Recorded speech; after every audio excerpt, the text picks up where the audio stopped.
Good afternoon. My name is Manuel Fitz. I'll be here to discuss a topic that has been raised significantly concerns in the UK, the online security safety bill. Uh, it's been created to protect the online use and creating a world where freedom of expression of thoughts, beliefs, and just free speech was altogether at risk. Today I'm going to inform you about the Online Safety Security Act bill, its implications, and why it's essential to recognize the negative impacts on free speech and personal freedoms. I've kept up with the bill since 2022, as of its born and actually in effect of 2025.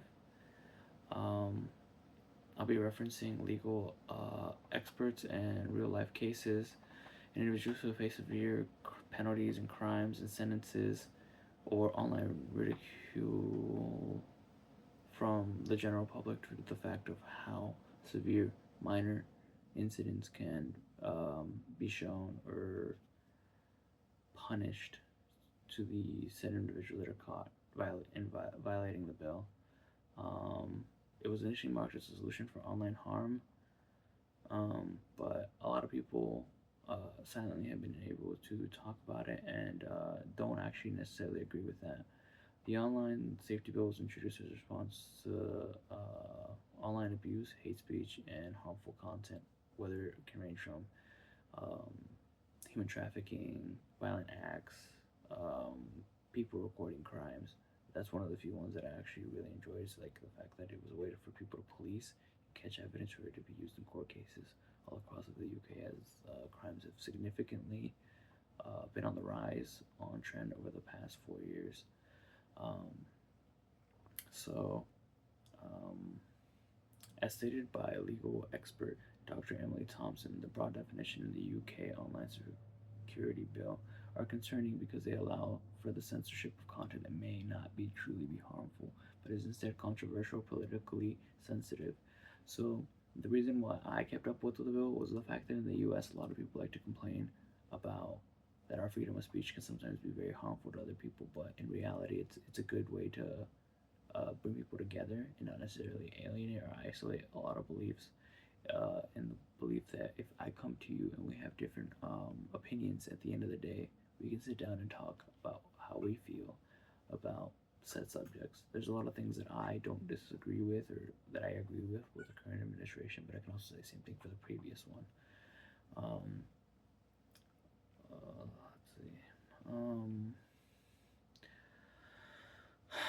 So more on the sorry, my throat's a little sore. It mandates that the social media take action to remove illegal content and prevent harmful content reaching the users. There have been some cases of people accidentally being exposed to child pornography due to the fact that sometimes the internet can be unfiltered and the reporting system is not fast enough, even if users mass spam stuff. Such on smaller platforms such as Blue Sky, an alternative to Twitter that some people used. So I think that's caused some people to end up having to be registered as like sex offenders and similar pins. So another big issue with this bill is the fact that harmful content can be rather too broad. Its implication can remove harmful speech.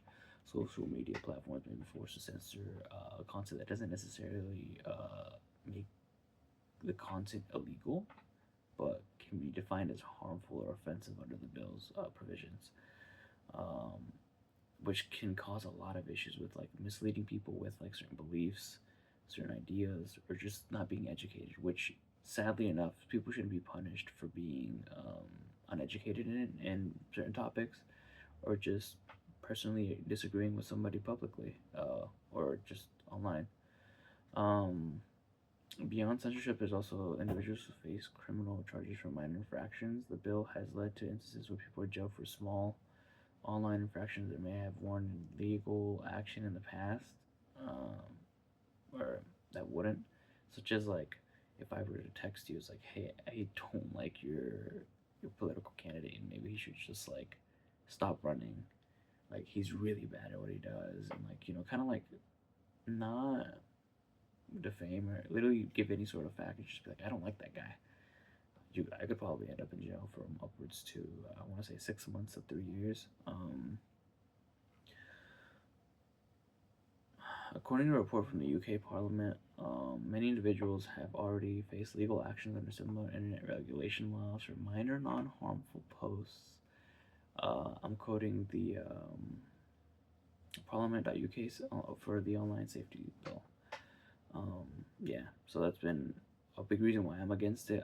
If I were the prime minister, I'd definitely go in there and actually make like more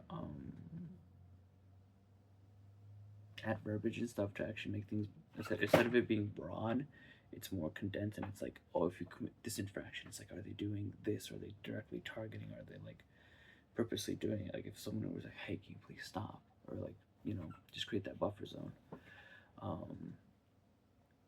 So, with research conducted by the Open Rights Group, warns that the UK online safety bill could result in a chilling effect on free expression, as people are going to be scared to be able to say what they want to, and fear of being arrested or getting convicted of like minor infractions would cause them to land in jail.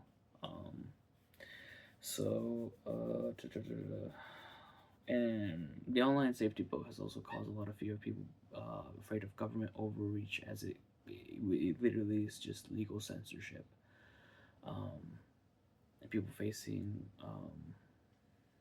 controversial or like misleading charges, because just at any time you had to walk on glass and not hurt somebody's feelings or not get yourself in trouble for saying simply your own beliefs, which again, if I were the prime minister, I definitely would deep dive into a lot of the current sentences, unless it's for something like completely heinous or like something completely like illegal, like murder, revenge porn, human trafficking, child pornography, recording people without their consent in non-public areas, because in public areas you should still be able to record people as long as they're somewhat okay with it and you're not directly like targeting them. Dr. Richard Brown, a professor of constitutional law, argues that the online safety bill sets that dangerous precedent of expansion of government control over online discourse, undermining democracy in the process. In 2024, over a bill of the online safety bill in December before the bill actually took into effect this January. But yeah, it's just the fear of the government taking too much power from the people being scared to just even open their mouth or post stuff online, which is just too much for some people.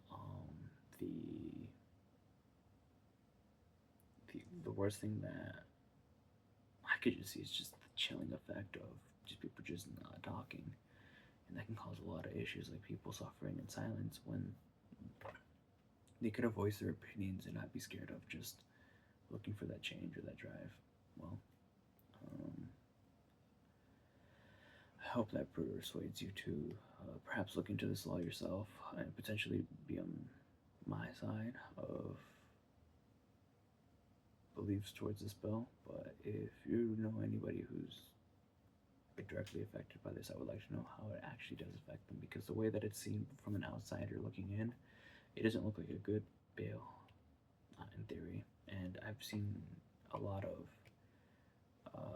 minor crimes leading to people spending a lot of time in jail. I will reference some of those cases into my references, so like if you're curious about like what a minor infraction actually is, and then like the severity, like the difference between the severity of, like, again, one of the big ones, such as the long list that I gave earlier. But I appreciate your time. Please have a wonderful day. Good night.